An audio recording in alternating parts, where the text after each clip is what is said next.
요즘은 그런 경우를 잘 듣지 못하는 것 같은데요. 좀 어려운 일들, 힘든 일들, 특히 국가적으로 그런 어려운 일이 있을 때 정치인들이 종종 하는 그 모습 중에 하나는 이제 원로를 찾아가서 이렇게 의견을 듣는 것이죠. 고견을 듣는 것입니다. 아마 지금의 언제나 어렵지만 또 지금 우리도 참 여러 가지로 힘든 시대 가운데 살고 있다고 생각을 하는데요. 여러분, 누구를 찾아가고 싶으십니까? 혹시 우리 민족에다 인정할 만한 큰 존경할 만한 인물인 도산 안창호 이런 분들을 아마 찾고 싶을 수도 있고, 백범 김구 선생님 이런 분들을 우리가 찾고 싶기도 하겠죠. 아마 이 성경의 인물들 중에서 찾는다면 무엇보다도 이 솔로몬을 찾지 않을까 싶습니다. 정말 지혜가 필요하잖아요. 솔로몬을 찾고 싶을 수도 있고요. 그래서 조언을 듣고 고견을 듣고 어떻게 해야 될지 아마 그런 할 수만 있다면 그렇게 하고 싶은 마음이 들 것입니다. 그런데 이렇게 하기 위해서는 반드시 조건이 있죠. 조건이 있습니다. 뭐냐면 살아 있어야 됩니다. 아무리 존경하고 아무리 지혜가 대단해도 살아있지 않으면 우리는 그 한마디도 들을 수가 없습니다. 살아 있어야 합니다. 그리고 그 고견을 듣기 위해서는 또 이런 훌륭한 분들이 살아있다 해도요, 그런 고견을 듣기 위해서는, 조언을 듣기 위해서는 그분을 인정하고 그분을 신뢰하고 그분을 존경하는 마음이 있어야 됩니다. 백범 김구 같은 분이 계시고 도산 안창호 같은 분이 계시고 솔로몬 같은 분이 있고 다윗 같은 분이 살아있다 해도 그 마음에 저런 사람에게 찾아가서 무엇이 선한 것이 나올까 이런 존경하는 마음이 없다면 아마 10명, 100명, 1000명이 살아있어도 아무에게도 안 가겠죠. 이 시간 우리 살아계신 하나님께서 이 말씀을 통해서 우리에게 주시는 은혜들을 같이 나누고 싶습니다. 하나님을 정말 경외하는 마음으로 우리가 믿는 이 살아계신 하나님 앞에 오늘 이 말씀을 통해서 함께 은혜 받고 또 하나님께서 주시는 말씀을 마음에 담기를 소원합니다.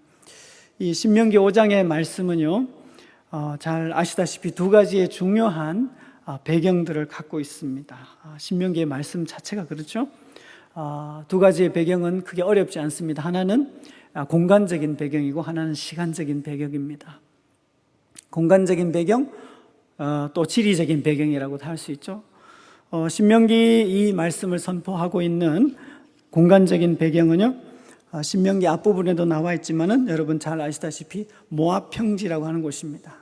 모압 평지는 이스라엘 백성들이 가나안 땅에 들어가기 직전에 있는 중요한 땅이죠.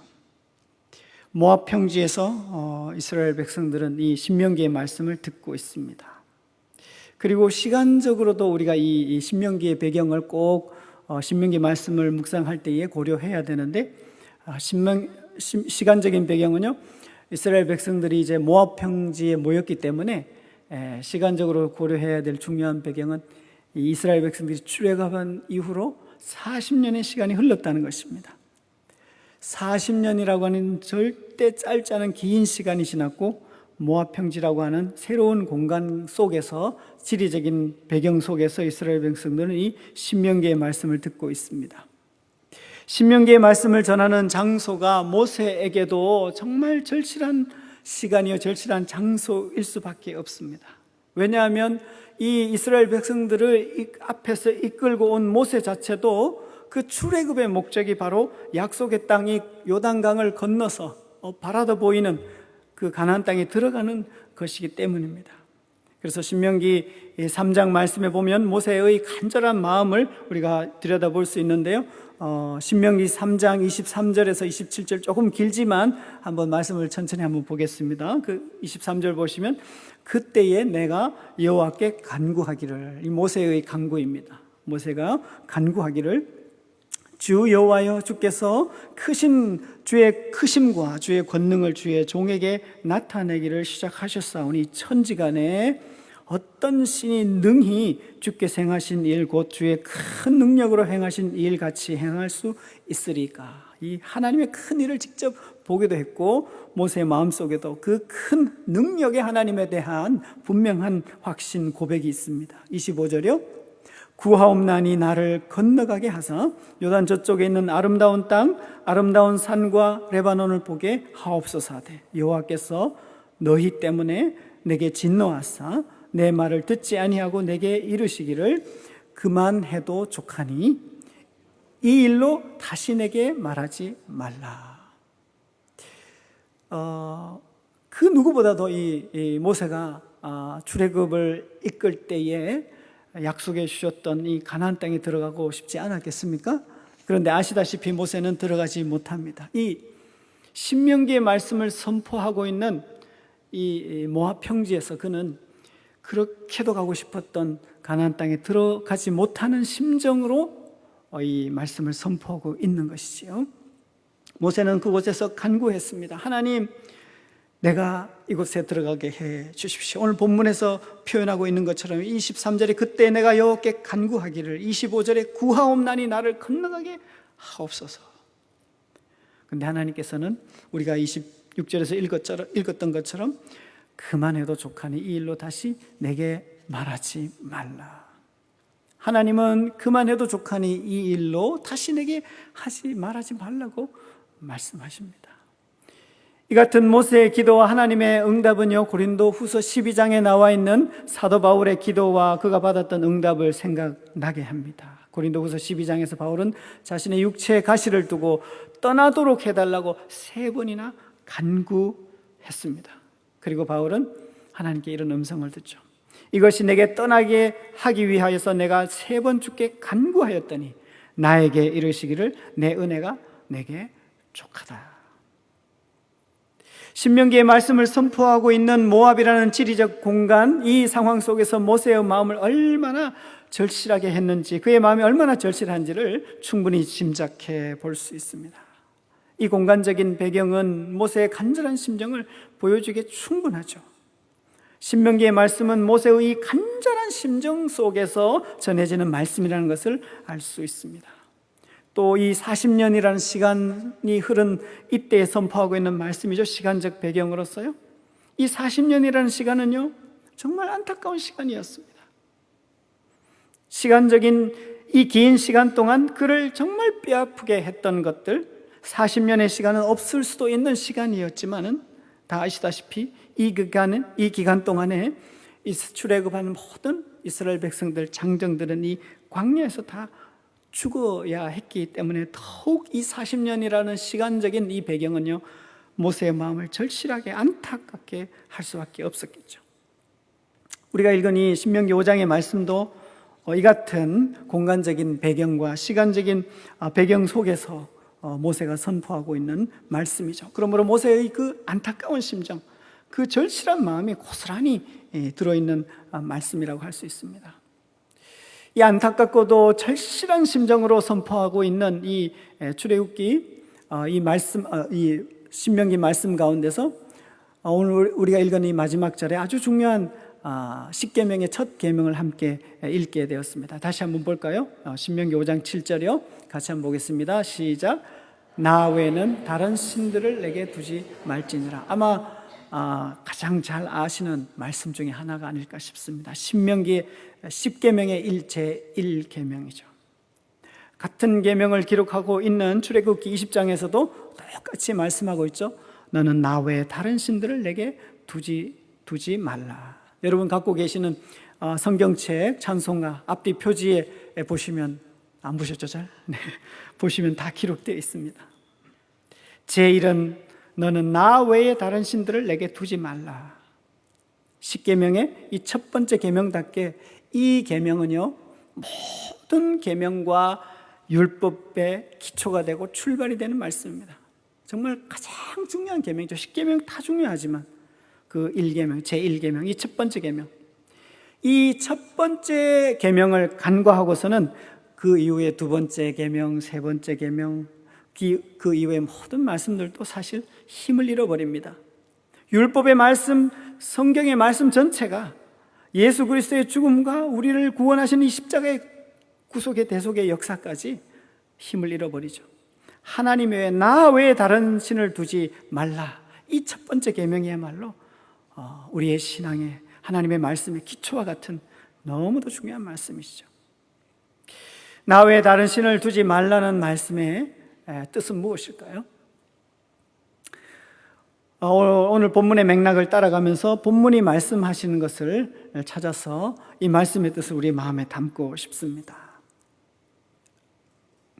나 외에 다른 신을 내게 두지 말라. 사실 그렇게 어렵지 않습니다. 이 구절의 뜻은 한마디로 하나님 외에 다른 신은 없다는 것이죠. 하나님 외에 다른 신은 없습니다. 이 구절에 나와 있는 나 외에 다른 신이 나 외라는 표현을요, 하나님의 얼굴 앞에서라는 의미도 포함하고 있기 때문에 그렇게 보면 이렇게도 말할 수 있죠. 하나님 앞에서는 다른 신이 없다. 하나님 외에 다른 신이란 없기 때문에 하나님 외에는 다른 신을 생각할 수가 없습니다. 하나님을 믿는다는 것이 무엇입니까? 하나님을 믿는다는 것은 하나님 외에 다른 신은 없다는 것을 알게 되었다는 뜻이고, 그것이 진리인 것을, 진실인 것을 내가 받아들이고 있다는 것을 뜻합니다. 성경이 말씀하시는 하나님을 믿는 바른 믿음 속에는 필연적으로, 필수적으로 반드시 하나님 외에는 다른 신이 없다는 이 진리가 전제될 수밖에 없습니다. 전제되어 있습니다. 고백되어 있습니다. 그것이 있어야만 우리가 가진 믿음이, 여러분이 가진 믿음이 참된 믿음이라고 할 수 있습니다. 다른 신을 대표해서 우상에 대해서 잠깐 살펴보면 하나님 외에 다른 신이 없다는 이 진리를 좀 더 선명하게 우리가 생각할 수 있을 텐데요. 구약 이사야 44장을 한번 보면 좋겠습니다. 44장 8절에 보면 나 외에 신이 없다 이렇게 말씀하신 다음에 15절, 16절, 17절로 가면 이렇게 말씀하고 있습니다. 한번 보시겠습니다. 조금 길지만 제가 한번 천천히 읽겠습니다. 이 나무는, 나무로 만든 우상에 대한 이야기를 하고 있는 겁니다. 이 나무는 사람이 땔감을 삶는 것이거늘 그가 그것을 가지고 자기 몸을 덮게도 하고 불을 피워 떡을 굽기도 하고, 그 다음 뭡니까? 신상을 만들어 경배하며. 여기서 자꾸 웃음이 나오지 않습니까? 안 나오십니까? 네, 나무를 가지고 시골에서 안 자라셨군요. 알겠습니다. 나무를 가지고 땔감도 하고 덥게 몸을 겨울에 데워주기도 하고 또 뭐 밥을 만들기도 하고 떡을 굽기도 하죠. 그 똑같은 나무를 가지고 뭘 한다고 하는 겁니까? 신상을 만들어서 그 다음 뭐 합니까? 경배를 하며 우상을 만들고 그 앞에 엎드리기도 하는구나. 뭐 이 설명이 필요 없을 만큼 쉽습니다. 16절, 그 중에 절반은 불에 사르고 그 절반으로는 고기를 구워 먹고 배불리며. 그 중에 절반 무엇이죠? 나무 중에 절반은 이제 불에 사르고 그 절반으로는 고기를 구워서 또 먹는 거죠. 또 몸을 덮게 하여 이르기를 따뜻하다, 내가 불을 보았구나. 여름이라서 이 불 얘기를 하니까 좀 오히려 실감이 안 나고 싫을 수도 있는데 추운 겨울을 상상해 보세요. 이 불이 얼마나 중요합니까? 이 불이 없으면 죽어요. 17절, 그 나머지로 어떻게 합니까? 신상 곧 자기의 우상을 만들고 그 앞에 엎드려 어떻게 해요?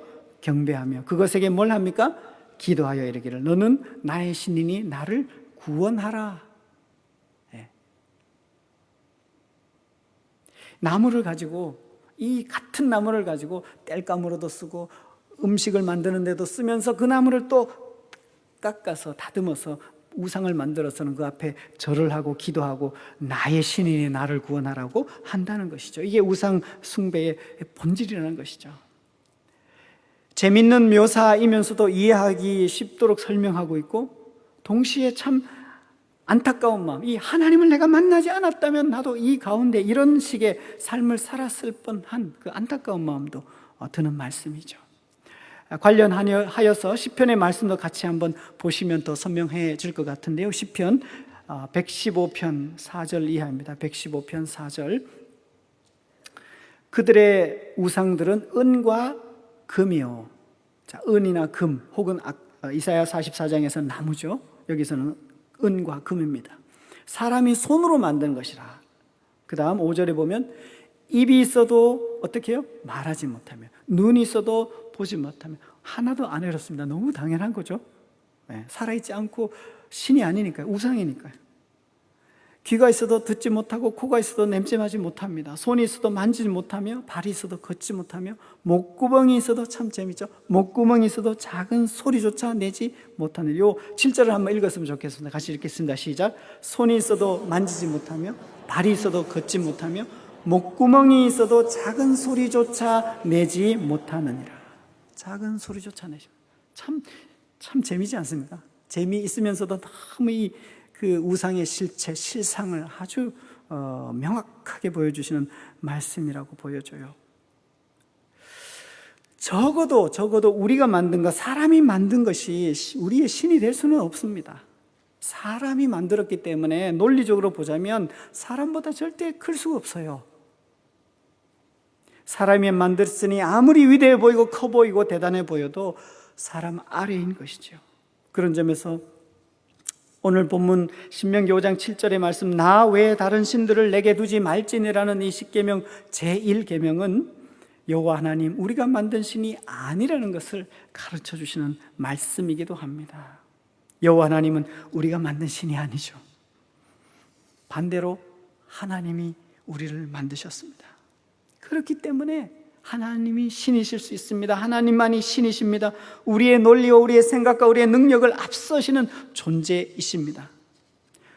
진짜 우상을 섬기고 싶으시면 그 우상이 나를 만들었다고 얘기를 해야 되죠. 내가 만들었다고 하지 마시고. 여호와 하나님을, 우리가 믿는 우리의 하나님을 우리가 규정하고 우리가 만들어내지 못합니다. 그러므로 하나님이 하시는 말씀, 하나님께서 우리에게 대하여 하시는 말씀이 우리의 신앙의 기준이 되는 것이죠. 하나님이 하시는 설명을 들어야만 하는 관계 속에 우리는 놓여 있습니다. 하나님이 신이시기 때문에, 하나님이 우위에 계신 분이시기 때문에. 이렇게 하나님이 말씀해 주시는 것을 따라 신앙 생활을 하는 것을 가지고 계시라고 합니다. 그래서 기독교를 계시의 종교라고 하죠. 하나님이 보여주시는 것. 말씀으로만, 어떤 현상으로만이 아니라 모든 것의 창조주가 되신다는 뜻입니다. 가장 중요하고 근본이 되는 이 제1계명, 나 외에 다른 신들을 내게 두지 말지니라. 다른 신은 없다는 이 말씀, 그 말씀 가운데서 우리는요, 하나님이 정말 그런 하나님이시라는 사실을 오늘 본문 가운데서 두 가지 정도로 말씀하고 있습니다. 그 첫째는요, 하나님이 그런 분이시라는 것을 본문에서 어떻게 말씀하느냐면, 첫째는 출애굽 사건을 통해서 말씀하십니다. 신명기 5장 6절 우리가 읽은 본문인데요, 5장 6절 다시 한번 볼까요? 시작. 나는 너를 애굽 땅 종 되었던 집에서 인도하여 낸 내 하나님 여호와라. 나 외에는 다른 신들을 내게 두지 말라는 이 첫 번 계명, 이 첫 계명, 하나님 외엔 다른 신이 없다는 이 계명은요, 그냥 하시는 말씀이 아니셨습니다. 그렇게 말할 수밖에 없는 근거가 있었습니다. 이유가 있었습니다. 그 근거, 그 증거는 바로 이 출애굽이라고 하는 엄연한 사실입니다. 역사적인 사실입니다.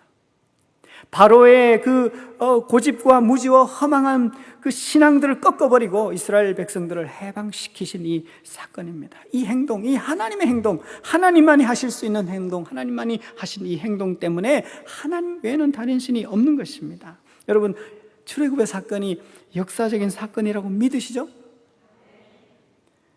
그냥 이스라엘 백성들이 그들의 종교적인 어떤 한 표현으로, 신화로 만든 이야기가 아니라 진짜로 이 땅 위에 일어난 역사적인 사건이라고 믿으십니까? 출애굽은요, 지금도 존재하는 이집트 땅과 나일강과 홍해와 시내 반도에서 실제 역사적으로 일어난 사건입니다.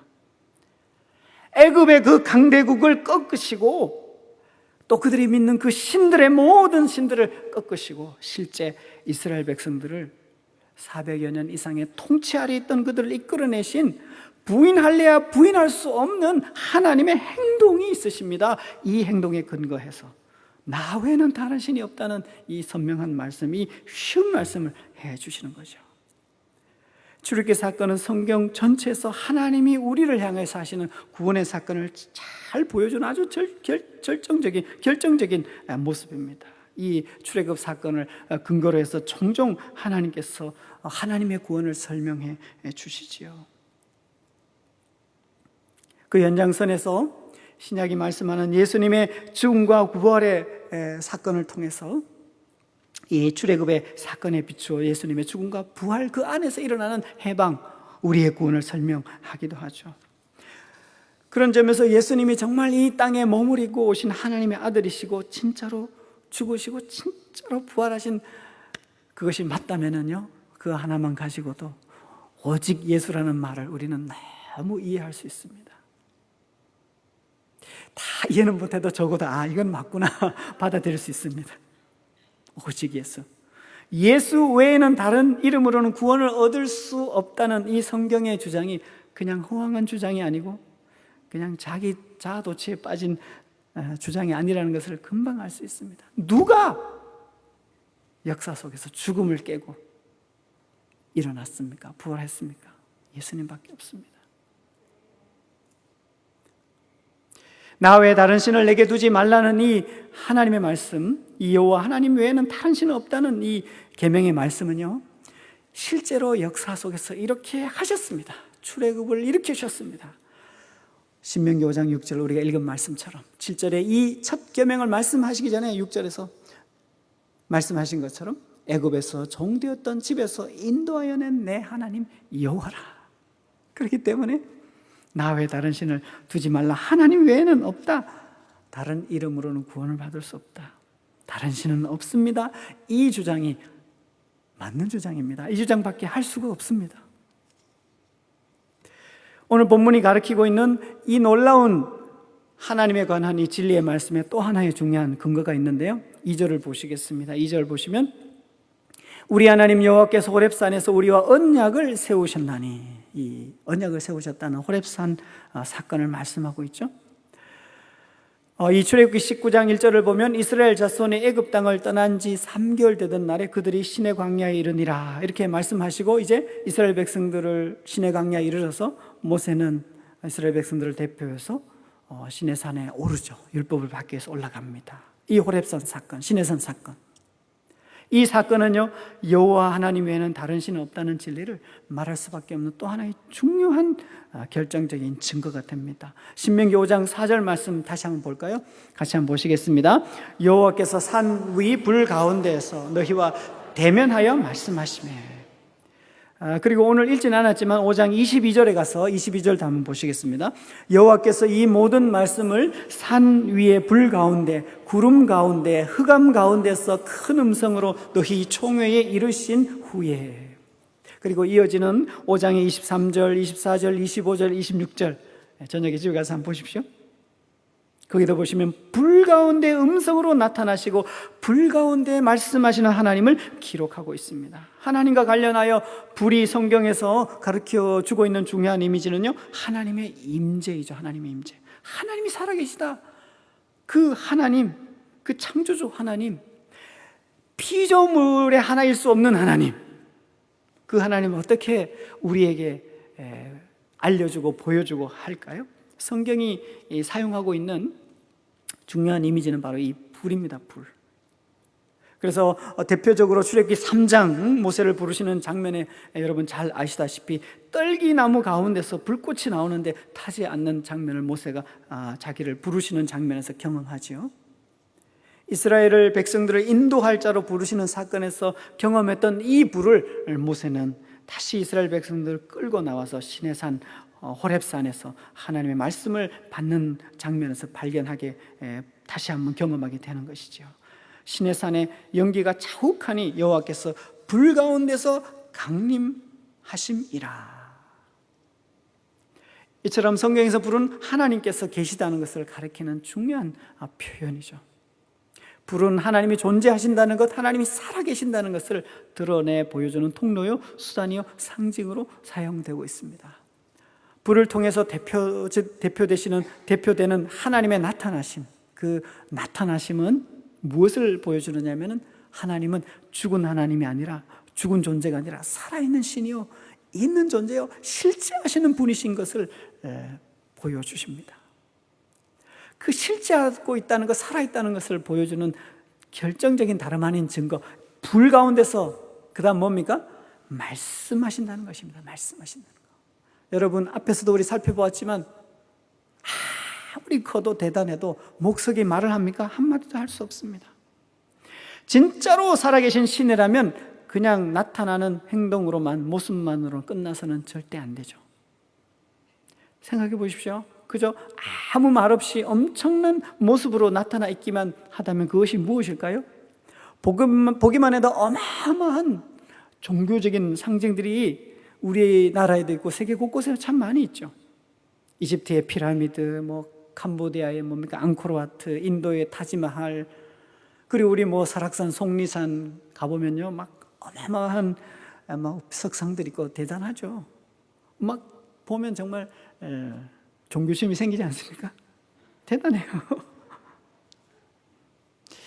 그런데요, 이 대단해 보이는 것들은 아무 말이 없습니다. 무엇이 진리인지 코로나로 이렇게 어려워하는데도 아무 말이 없습니다. 더위도 모르고 추위도 모르고 목석일 뿐입니다. 속이 터지죠. 그냥 기껏해야 우리 보면서 와, 대단하다, 이 정도이죠. 물론 종교적인 어떤 그런 반응을 발현할 수는 있겠지만요, 여행비 많이 쓰시고 그런 거 보시면서 와, 새로운 거 봤다, 기분 좀 새로워졌다, 그 정도일 수 있을지 모르겠습니다. 앞서 우상에 대해서 말씀드렸지만은요, 아무리 해도 말이 없습니다. 당연하지요. 왜 그렇습니까? 이 코로나 사태, 이 어려운 여러 가지 전 세계적인 어려움 속에서 정말 솔로몬은 왜 가만히 있나요? 백범, 나라를 그렇게 사랑했던 김구 선생님 왜 가만히 계신가요? 살아있지 않기 때문입니다. 불 가운데 나타나신 하나님, 살아계신 그분은 진짜로 살아계신 분이시기 때문에 생각이 있습니다. 마음이 있으십니다. 끓어오른 뜨거운 감정이 가슴이 있는 분이십니다. 말씀하실 수밖에 없는 하나님이십니다. 이 시내산 불 가운데서 나타나신 여호와께서 첫 번째로 하신 말씀이 당연하죠. 뭡니까? 우리가 7절에서 읽은 것처럼 나 외에는 다른 신들을 내게 두지 말지니라. 이렇게 말씀하실 수밖에 없습니다. 이 말씀이야말로, 이 계명이야말로 최고의 진리요, 가장 근본적인 진리요, 우리의 믿음의 출발이 되고 기초가 되는 말씀이라고 할 수 있습니다. 우리 스가랴서 말씀을 통해서 주일마다 듣고 있죠. 주제가 뭡니까? 돌아오면 회복된다. 돌아오면 회복된다는 이 선언을 할 수밖에 없는 이유도 어디에 있습니까? 바로 여기에 있습니다. 여호와 하나님만이 살아계신 유일한 신이시기 때문에 돌아오면 반드시 회복될 수밖에 없습니다. 반대로 여호와께로 돌아가지 않으면 회복이 불가능합니다. 답이 없습니다. 나 외에는 다른 신들을 내게 두지 말지니라. 여호와 외에는 신이 없습니다. 이 엄연한 진리를 우리의 가슴 속에, 우리의 삶 속에 담아낼 수 있는 은혜가 있기를 간절히 바랍니다. 불 가운데서 말씀하시는 하나님, 그 하나님께서 우리에게 말씀하실 때 이 놀라운 진리를 우리의 가슴에 담기 위하여 본문에서 얻을 수 있는 중요한 적용적인 노하우가 있습니다. 방법이 있습니다. 궁금하시죠? 가르쳐 드릴까요? 두 가지가 있습니다. 첫째 비결은요, 이 언약의 말씀은 바로 나에게 했다는 것입니다. 우리 3절을 한번 보시겠습니다. 신명기 5장 3절. 이 언약은 여호와께서 우리 조상들과 세우신 것이 아니요, 그 다음 뭡니까? 오늘 여기 살아있는 우리, 곧 우리와 세우신 것이니라. 앞서도 말씀드렸지만 40년이라고 하는 긴 시간이 지났습니다. 장소도 전혀 다른 곳입니다.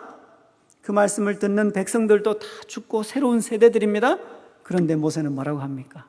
이 말씀을 어떻게 받고 있습니까? 여기 지금 살아있는 우리에게 하시는 말씀이라고 받고 있습니다.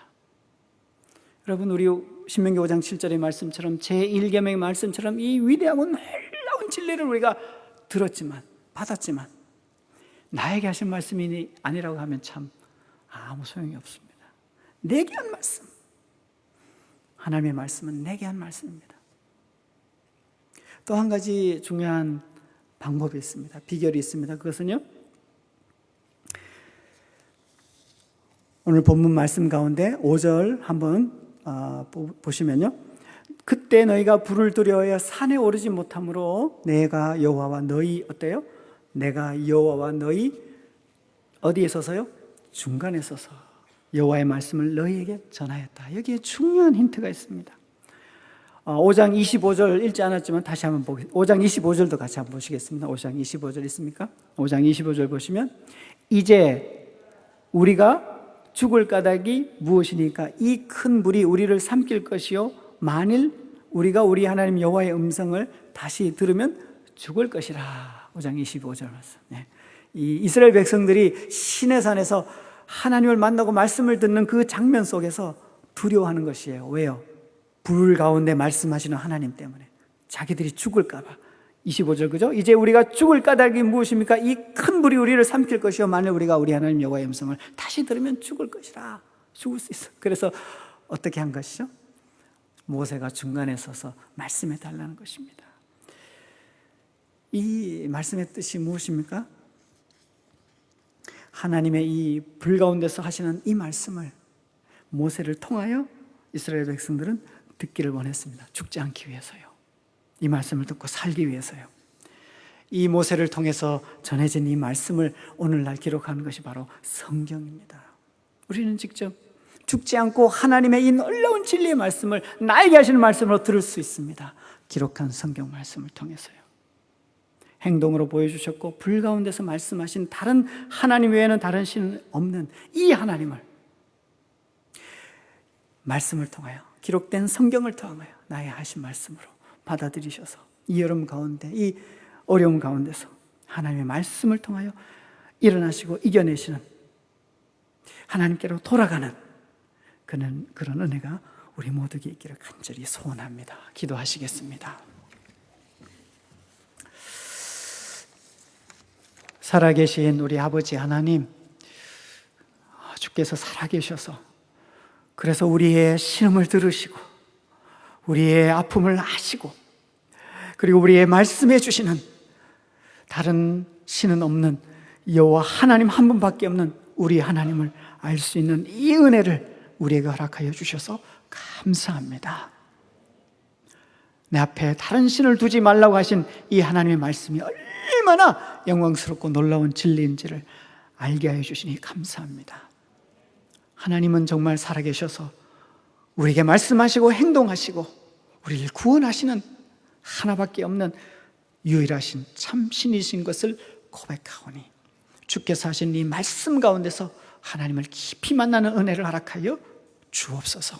기록된 말씀이 남에게 한 말씀이 아니고 그때 그들에게 한 말씀이 아니라 지금 여기 있는 나에게 하시는 하나님 아버지의 말씀인 것을 받아들여서 이 말씀으로 주님께로 돌아가고 회복되는 은혜를 우리 모두에게 허락하여 주옵소서. 예수님의 이름으로 기도하옵나이다. 아멘.